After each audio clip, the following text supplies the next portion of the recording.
اعوذ باللہ من الشیطان الرجیم بسم اللہ الرحمن الرحیم۔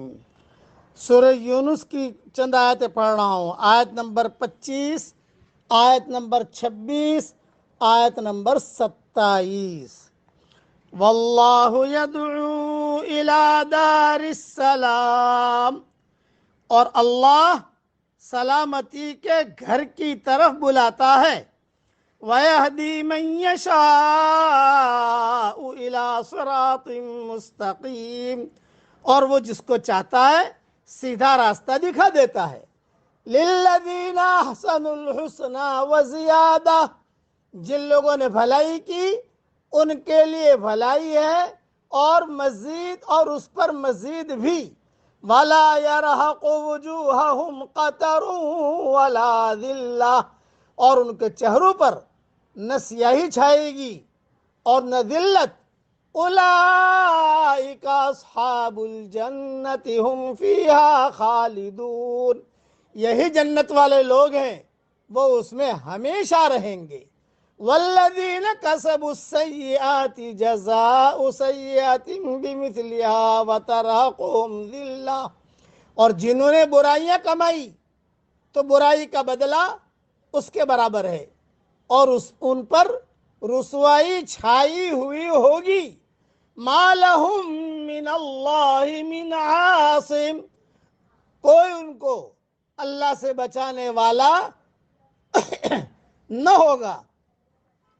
کأنما اغشیت وجوہہم قطعا من اللیل مظلما، گویا کہ ان کے چہرے اندھیری رات کے ٹکڑوں سے ڈھانک دیے گئے ہیں۔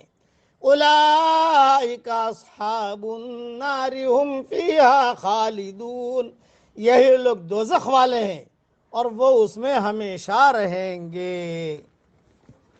اب تشریح سن لیجئے۔ دنیا کے ظاہری حالات سے آدمی دھوکہ کھا جاتا ہے، وہ وقتی چیز کو مستقل چیز سمجھ لیتا ہے۔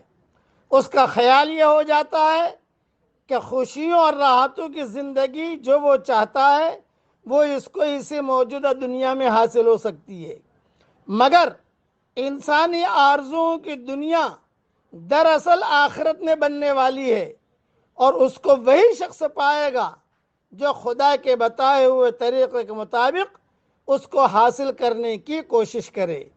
دنیا میں آدمی بالفرض سب کچھ حاصل کر لے، تب بھی وہ اس پر قادر نہیں کہ اپنی زندگی کو دکھ اور غم سے پاک کر سکے۔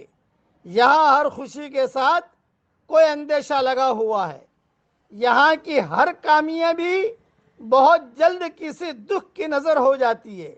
دکھ اور رنج سے خالی زندگی ایک ایسی انوکھی زندگی ہے جو صرف جنت کے ماحول میں آدمی کو حاصل ہوگی۔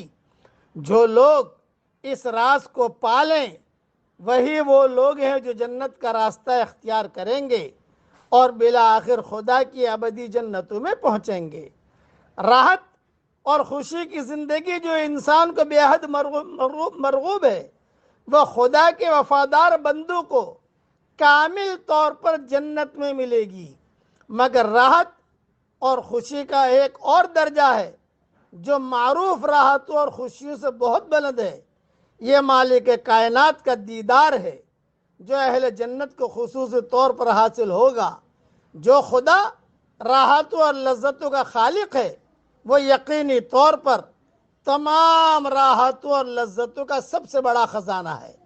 حدیث شریف میں آیا ہے، جب جنت والے جنت میں اور دوزخ والے دوزخ میں داخل ہو چکے ہوں گے تو ایک پکارنے والا پکارے گا، اے جنت والو، تمہارے لیے خدا کا ایک وعدہ باقی ہے جس کو اب وہ پورا کرنا چاہتا ہے۔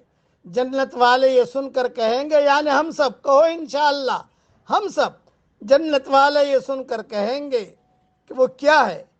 کیا ہمارے پلڑے بھاری نہیں کر دیے گئے؟ کیا ہمارے چہروں کو روشن نہیں کر دیا گیا؟ کیا خدا نے ہمیں جنت میں نہیں داخل کر دیا؟ اور کیا اللہ نے ہم کو آگ سے نہیں بچا لیا؟ اس کے بعد ان کے اوپر سے حجاب اٹھا لیا جائے گا اور ہم سب اپنے رب کو دیکھنے لگیں گے، سارے وہ اپنے رب کو دیکھنے لگیں گے۔ پس خدا کی قسم کوئی نعمت جو خدا نے انہیں دی ہے وہ ان کے لیے خدا کو دیکھنے سے زیادہ محبوب نہ ہوگی اور نہ اس سے زیادہ ان کی آنکھوں کو ٹھنڈی کرنے والی ہوگی۔ یہ روایت تفسیر ابن کثیر میں ہے۔ آدمی کے لیے اس سے زیادہ سخت حالت اور کوئی نہیں کہ وہ ایک ایسی بے بسی سے دوچار ہو جو ابدی ہے، وہ اپنے آپ کو ایک ایسی ناکامی میں پڑا ہوا پائے جو دوبارہ کامیابی میں تبدیل نہیں ہو سکتی۔ جو لوگ آخرت میں جہنم کے باشندے قرار دیے جائیں گے وہ اسی حالت سے دوچار ہوں گے، ان کے چہرے شدید مایوسی کی وجہ سے ایسے کالے ہو جائیں گے گویا کہ وہ تہبتے اندھیروں میں ڈوب گئے ہیں۔ آدمی کو اگرچہ اس کی برائی کا بدلہ اتنا ہی دیا جائے گا جتنا اس نے برائی کی ہے، مگر ابدی محرومی کا احساس اس کے لیے اتنا سخت ہوگا کہ اس کا چہرہ تک اس کی وجہ سے سیاہ پڑ جائے گا۔ اب پڑھ لیجئے میرے ساتھ، یا سلام ادخلنا دارک دار السلام، اے اللہ ہمیں تیری بڑی بڑی جنتوں میں داخل فرما، آمین۔ وآخر دعوانا ان الحمد للہ رب العالمین۔